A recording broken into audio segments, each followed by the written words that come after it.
The press conference will be conducted in the following manner. First, there will be opening remarks by DG IMD along with their presentation, followed by another presentation by DG NDRF with his remarks. After that, we'll take a few questions. Over to DG IMD.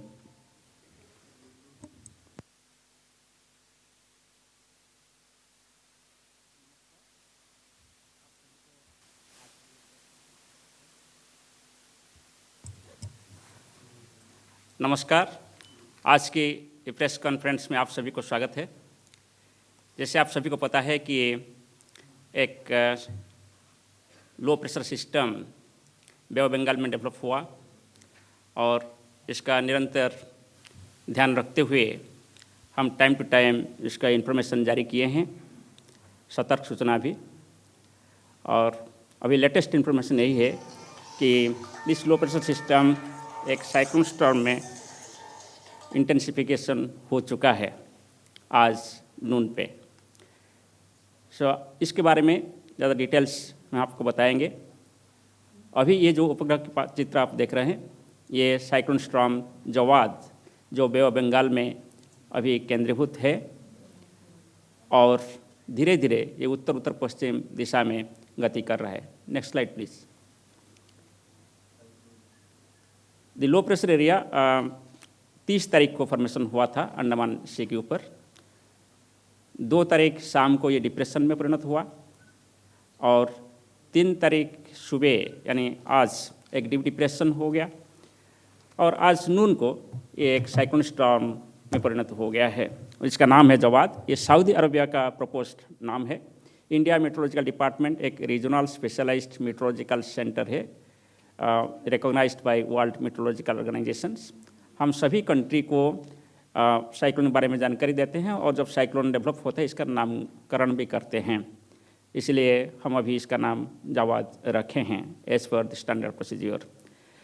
और इसके centre के पास जो wind speed है वो जब तक 60 to 70 kilometre per hour, gusting to 80 kilometre per hour है।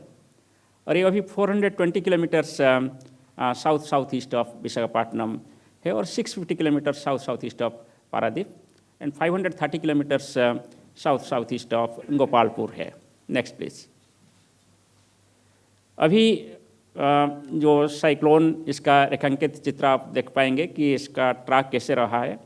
Past 24 hours आप देखेंगे कि ये नॉर्थ वेस्ट वार्ड लगभग मूव किया है और धीरे धीरे ये नॉर्थ वेस्ट होते हुए फिर नॉर्थ वेस्ट मूव करेगा और कल शाम तक विशाखापट्टनम की ईस्ट में west central bay of Bengal पे ये केंद्रीभूत होगा और फिर ये धीरे धीरे बढ़ के 5th नून माने 5 तारीख को अराउंड नून टाइम पर पूरी के आसपास पहुंचेगा।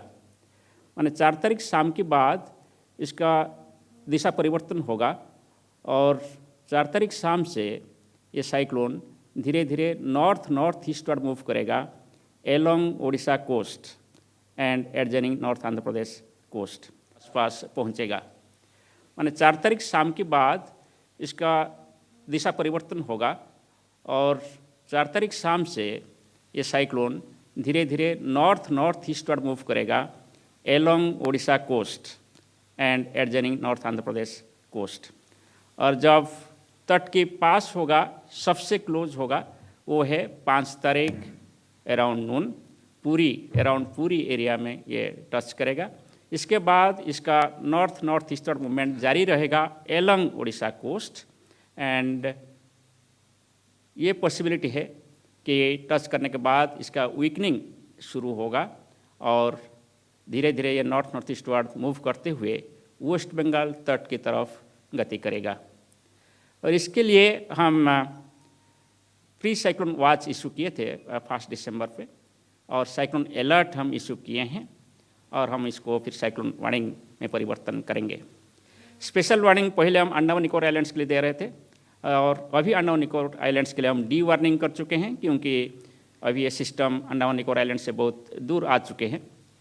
और अभी सिर्फ वार्निंग आंध्र प्रदेश, उड़ीसा और गेंजेटी वेस्ट बंगाल के लिए है, स्पेशली विंड और रेनफॉल की वार्निंग। और नॉर्थ ईस्टर्न स्टेट्स में भी इसके असर में बारिश हो सकता है, इसके लिए वहाँ भी हैवी रेनफॉल वार्निंग है। Next please. इसको हम कंटिन्यूसली मॉनिटर करते रहते थे, जैसे ही पहले साइक्लोन्स वगैरह।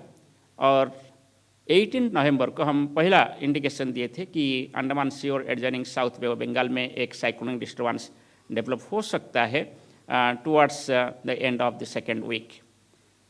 नेक्स्ट, और ये इन्फॉर्मेशन पहला एक स्लाइड पहले, हाँ, ये इन्फॉर्मेशन को फिर हम अपडेट किए थे 25 नवंबर को, ये दिखाते हुए कि ये south east bay of Bengal में कैसे इसका मूवमेंट होगा और कैसे मूव करेगा। इनिशियली नॉर्थ वेस्ट जाकर फिर north and north east movement होगा, और जेनेसिस का ये प्रेडिक्शन था कि ये एक साइक्लोन बनेगा। Next please. हम स्पेसिफिकली रेनफॉल का प्रेडिक्शन देखें तो जो अंडमान निकोबार आइलैंड के लिए जो रेनफॉल फोरकास्ट था, हम इसको अभी डी-वार्न कर चुके हैं। आज कोई ऐसे हेवी रेनफॉल हम एक्सपेक्ट नहीं कर रहे हैं अंडमान निकोबार आइलैंड्स पे, कि स्ट्रॉन्ग विंड भी एक्सपेक्ट नहीं कर रहे हैं।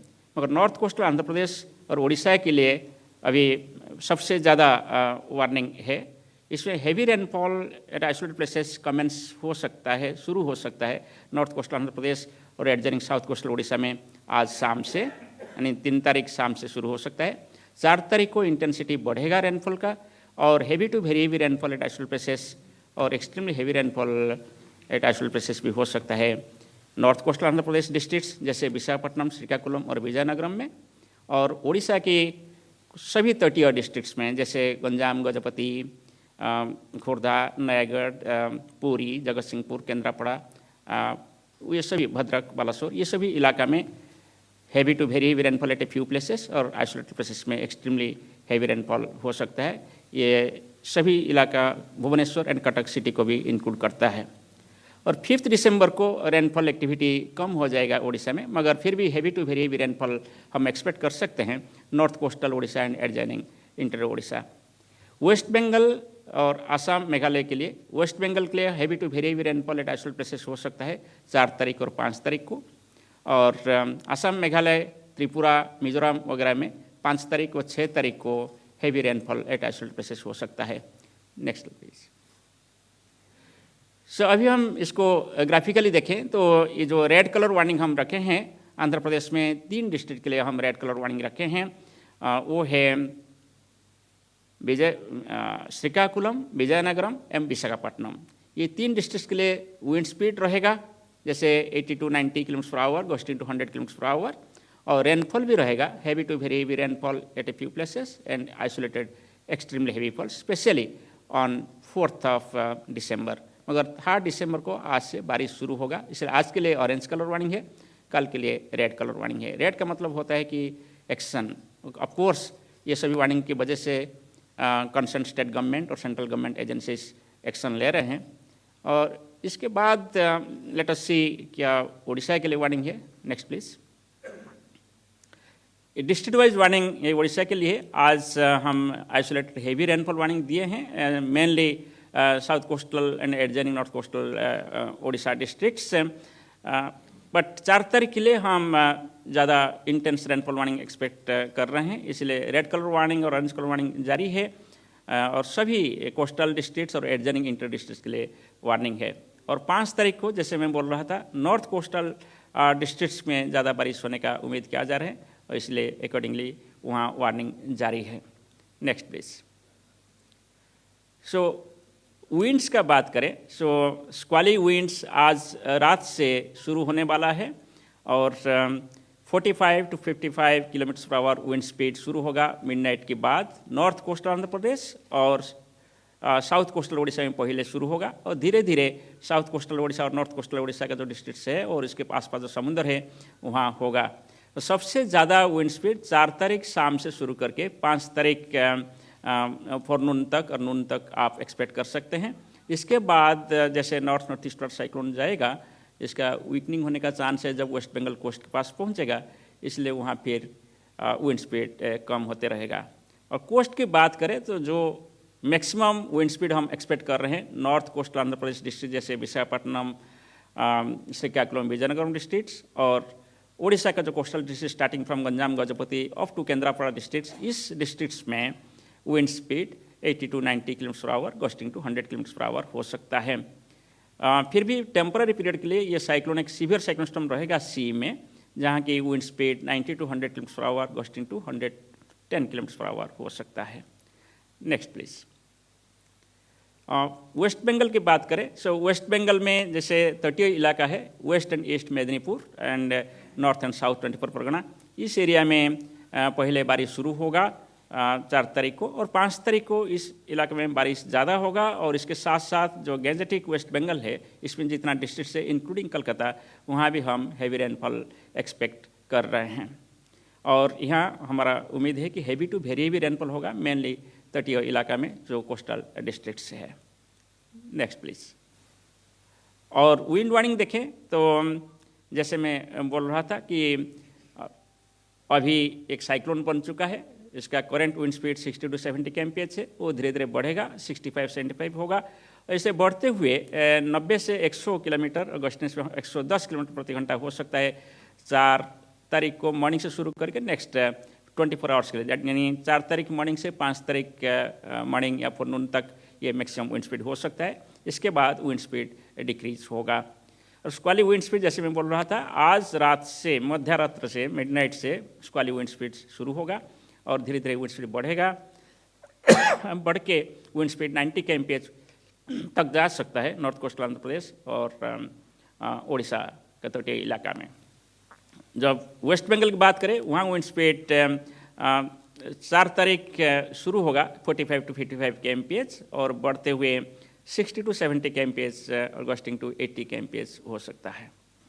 नेक्स्ट चलिए। सो अकॉर्डिंगली सी कंडीशन अभी हाई है। हाई मीन्स वेव हाइट बहुत ज़्यादा है, जो कि शिपिंग के लिए और फिशरमैन बोट्स वगैरह के लिए सेफ नहीं है। और ये high to very high sea condition जारी रहेगा 5 तारीख तक। इसलिए 3 तारीख से 5 तारीख तक जो सी एरिया है कम्प्लीटली अनसेफ है, mainly central bay of Bengal और north Bay of Bengal. Next please. So इसलिए जो हम एडवाइजरी इशू किए हैं कि fishermen are advised not to venture into south east and east central bay of Bengal on 3rd, और वेस्ट सेंट्रल और north west Bay of Bengal को 3 से 5 तारीख अंदर नहीं जाना चाहिए। और जो भी अभी इमीडिएटली कोस्ट के पास सी में है वो तुरंत वापस आ जाना चाहिए, कोई अभी 5 तारीख तक सी के अंदर नहीं जाना चाहिए। इसके अलावा जो उस तरह हमारा ऑफशोर एक्टिविटीज़ होता है, एलॉन्ग शोर एक्टिविटीज़ होता है, इंडस्ट्रीज है, पोर्ट्स है और शिपिंग एक्टिविटी है और टूरिज्म एक्टिविटी भी है इस इलाका में, हम सभी को ये हम चेतावनी दे चुके हैं कि जुडिशियस होना चाहिए, रेगुलेट करना चाहिए और सस्पेंड कर देना चाहिए। 4 तारीख 5 तारीख को समस्त एक्टिविटी सस्पेंड हो जाना चाहिए। जस्ट लाइक फिशिंग ऑपरेशन, ये सभी ऑपरेशन भी 4 तारीख को 5 तारीख को सस्पेंड होना चाहिए। Next please. और जो डैमेज हम एक्सपेक्ट कर रहे हैं कि जो कोस्टल डिस्ट्रिक्ट्स हम बोल रहे हैं, स्टार्टिंग फ्रॉम विशाखापट्टनम, श्रीकाकुलम, विजयनगरम, और इसके बाद Orissa coastal district starting from Ganjam, Gajapati, Nayagarh, Khurda, Cuttack, जगत सिंहपुर, पुरी, केंद्रापड़ा, ये सभी डिस्ट्रिक्ट्स में डैमेज हो सकता है। Houses and huts, mainly the thatched houses, breaking of tree branches हो सकता है, ऑपरेटिंग ऑफ स्मॉल ट्रीज हो सकता है, और बेसिकली जो ड्रम स्टिक, पपैया, बनाना वगैरह ज़्यादा इम्पैक्टेड हो सकता है। सो माइनर डैमेज हो सकता है। ये जो विंड स्पीड है ऑफ टू 90 kmph, इसमें माइनर डैमेज हो सकता है। पावर एंड कम्युनिकेशन लाइन्स कहाँ जो ओल्ड पोल्स है वो गिर सकता है, नहीं तो ब्रेकिंग हो सकता है, और पेड़ गिरने की वजह से भी डिस्ट्रप्शन हो सकता है।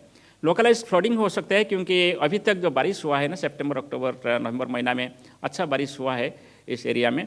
सो इसलिए सॉइल सेचुरेटेड है, सो रन ऑफ ज़्यादा होगा, इसलिए लोकलाइज फ्लडिंग हो सकता है, इनंडेशन हो सकता है, वाटर लॉगिंग हो सकता है, ये सभी कोस्टल एरिया में। और हेवी रेन की वजह से कोस्टल एरिया में विजिबिलिटी बहुत पुअर हो जाएगा। सो इसलिए आप कोई ड्राइविंग नहीं करना चाहिए इस एरिया में, सेफ प्लेसेस में लोग रहना चाहिए।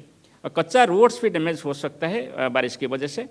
और वल्नरेबल स्ट्रक्चर्स जो है, जैसे पुराना घर होगा कि काउसेट होगा कि ऐसे कुछ वल्नरेबल स्ट्रक्चर जो है, कोई डिस्प्ले बोर्ड होगा, ये सभी डैमेज हो सकता है और डैमेज का कारण भी बन सकता है। जो नॉर्थ कोस्टल आंध्र प्रदेश और साउथ कोस्टल उड़ीसा का जो एरिया है, वहाँ ईस्टर्न घाट्स प्रोमिनेंट है। वो ईस्टर्न घाट्स एरिया में यूजुअली लैंडस्लाइड हो जाता है, इसलिए हम सभी केयरफुल रहना चाहिए कि पॉसिबल लैंडस्लाइड्स को देखते हुए या मॉडस्लाइड्स को देखते हुए। हॉर्टिकल्चर और स्टैंडिंग क्रॉप्स जो है, इस टाइम पर इस एरिया में पेडी एक मेजर कल्टीवेशन है। इसके साथ साथ बनाना और पपैया वगैरह भी होते हैं, बहुत सारे हॉर्टिकल्चर क्रॉप्स होता है, वेजिटेबल्स होता है। सो ये सभी डैमेज हो सकता है, इसलिए हम लगातार लास्ट 3 to 4 डेज हम बोल रहे हैं कि ये सभी हम हार्वेस्ट कर लेना चाहिए। और जो हार्वेस्टिंग स्टेज में है, जो हार्वेस्टिंग स्टेज में नहीं है, वहाँ पानी ड्रेन आउट करने के लिए अरेंज करना चाहिए। इसके साथ साथ जो हार्वेस्ट करके हम फील्ड में छोड़े हैं, इसको लेकर सेफ एंड सिक्योर प्लेसेस में रख देना चाहिए। और बारिश की वजह से जो रिवर एंड फ्लडिंग का बात करें तो जो सेंट्रल वाटर कमीशन जो गाइडेंस देते हैं, इसको हम देख सकते हैं। और मेनली मैं ये बोलूँगा जो कोस्टल टाउनशिप है इस एरिया में, वहाँ भी अर्बन फ्लडिंग जैसे सिचुएशन कभी कभी हो सकता है, इसके लिए हम ध्यान देना चाहिए। Next please. सो एक्शन हम यही सजेस्ट कर रहे हैं कि total suspension of fishing operations, coastal hutment dwellers to move to safe places, people in affected areas to remain indoors, movement of motor boats on safe है, क्योंकि यहाँ बहुत सारे नदियाँ हैं और समुद्र के इलाके है, कोई मोटर बोट्स सेफ नहीं है वहाँ जाना, और कंट्री बोट भी नहीं जाना चाहिए। और एलंगड ऑफशोर इंस्टॉलेशन के लिए हम यही बोल रहे हैं कि 3 दिसंबर में आज से रेगुलेट करिए और 4th और 5th को कम्प्लीटली सस्पेंशन होना चाहिए। और ट्रैफिक कंजेशन वगैरह हो सकता है, इसलिए बेटर है कि जो साइक्लोन एरिया है वहाँ रेगुलेटेड ट्रैफिक होना चाहिए और मूवमेंट रेस्ट्रिक्टेड होना चाहिए। और वाटर लॉगिंग एरिया को आप अवॉइड करिए, वल्नरेबल स्ट्रक्चर के पास मत जाइए। और जैसे मैं बोल रहा था कि जितना आपका हार्वेस्टिंग स्टेज में जितना सारे क्रॉप्स है, इसको आप हार्वेस्ट कर लीजिए और सुरक्षित रखें। Okay, next please. हाँ, so I think I will skip it. Next please, next please. So thank you.